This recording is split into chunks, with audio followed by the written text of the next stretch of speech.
All right, let's start. Raffi, let's start with you, of course. I know that the GOP has made a concerted effort to reach out, dating back to last year. I think that's when you and I met for the first time. We were talking about this. So here we are 1 year later. You hear Steve Israel's comments, but the political discussion as a whole, how are we doing as a nation when it comes to race? Well, I think we're making steps in the right direction. I think the Republican Party is making inroads, and we're actively working in black communities to try to discuss with them the issues that matter and they care about most. And we're seeing great success from that.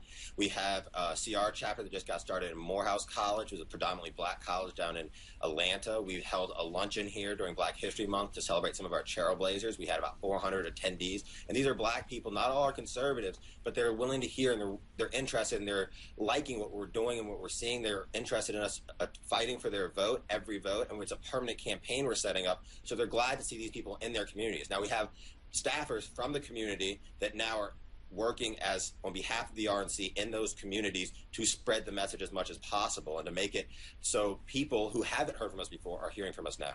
But Raffi, with all due respect, I think it's ever been thus, at least since I've been involved in Republican politics, and as a recovering member of Congress, I think back to the 2000 convention, I think back to any number of conferences trying to engage members of every community, because you create a majority by getting a whole bunch of people together. Let me turn to Joe for a second. There's no secret, especially really starting in the 1960s, ironically in stark contrast to some of the votes on civil rights issues by many Southern Democrats, the Democratic Party has enjoyed great popularity within the minority community. But Joe, I just have to ask you on the up and up, isn't this about turnout to excite the base? And obviously Republicans are going to be using Obamacare, and so you got to find an issue to bring out voters for the midterm.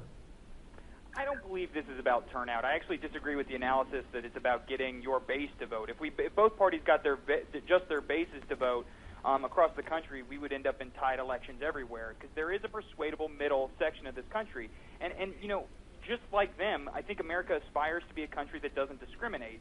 But the problem is that Republicans have a long road ahead of them, and you hit it right on the head. The civil rights movement and the Southern strategy tactics that were employed by Richard Nixon really set back the Republican Party's relationship with minority communities and African American communities for generations. Joe, I have to point out you're offering instant revisionism. The fact is that Richard Nixon was endorsed in 1960 by Jackie Robinson.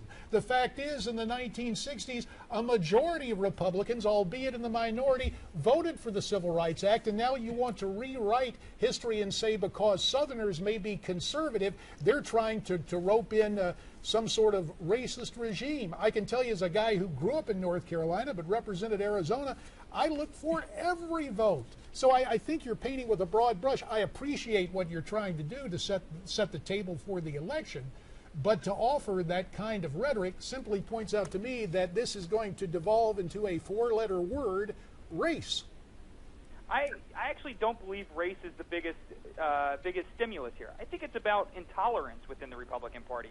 We are a society today that has come a long way since 1964, when the Civil Rights Act was signed into law, and what we see now is the Republican Party having a problem with many different groups of people, whether it's immigration reform that's still sitting in the House waiting, whether it's gay marriage that isn't allowed in many parts of this country, whether it's health care for lower income areas, expansions of Medicaid.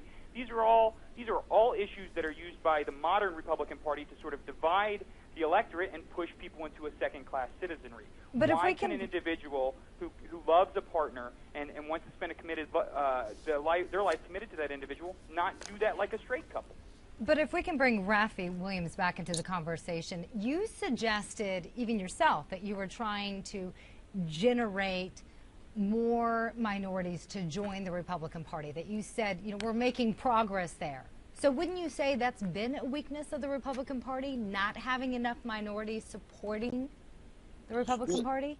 Well, what I would say is that we weren't actively seeking their vote in the way that we should have been the past couple cycles, and now we are. And I think that what you're seeing now is the Democrats are afraid of the good work that we are doing in these communities, and they're seeing the effects of it, of us working and having conversations in communities that have been dominated by the Democrats who've gone along demagoguing Republicans time and time again in these communities without a Republican to tell them where we actually stand and what we stand for. Raffi and Joe, will have to leave it there. Thanks to you both for an invigorating discussion. We look forward to having you back visiting with us again real soon.